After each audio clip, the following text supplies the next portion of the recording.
Hey guys, welcome back. We got the GTX is all back together and gapped, ready to come back apart.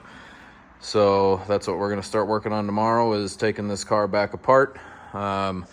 We did fairly extensive metal work on this car, complete floor pans, trunk floor pans, trunk floor extensions, inner and outer wheelhouses, both sides, package tray extensions, all the bracing around the package tray, the bottom half of the rear window opening, both quarters, roof skin, new fender, new hood, new door skin on the passenger side, and new package tray, fill panel.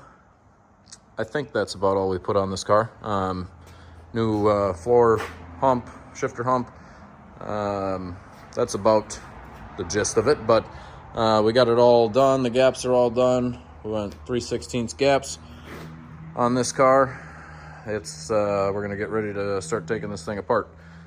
Lots of modifying. We had to slice the fenders all the way down, both sides, move them out. The hood was too big for the opening, more or less, to make the way the fenders had to be to fit the doors. The hood was too wide, or the fenders are too narrow, one of the two, but pretty common to have to mess with almost every gap to make them beautiful. This, from body line to body line, we had to modify that gap. This one was okay, but also had to modify things. These lines were not, did not line up. This quarter was made a little too short for this panel. So we had to cut these here, move these out, move this out, both sides. We did that.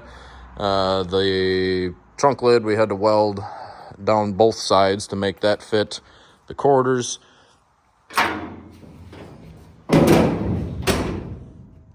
But we got it fitting pretty good. Fits taillight housings nice. We had to modify this area. We had to slice and move out, and we had to modify this line here to line up with the taillight housings, both sides. We welded these quarter seams solid. We did spot welds like you're supposed to do. Welded it solid, made a nice solid seam there. We still need to do the location for the window trim clips. But this thing's moving right along. We're going to start taking this apart, start blasting the back sides of stuff, getting everything into epoxy. We're going to do sandblast everything on the back sides, get it in epoxy, and then we're going to finish stripping the front sides down to bare metal, and then do the DX metal prep system on the front before we put epoxy on the exterior of the car.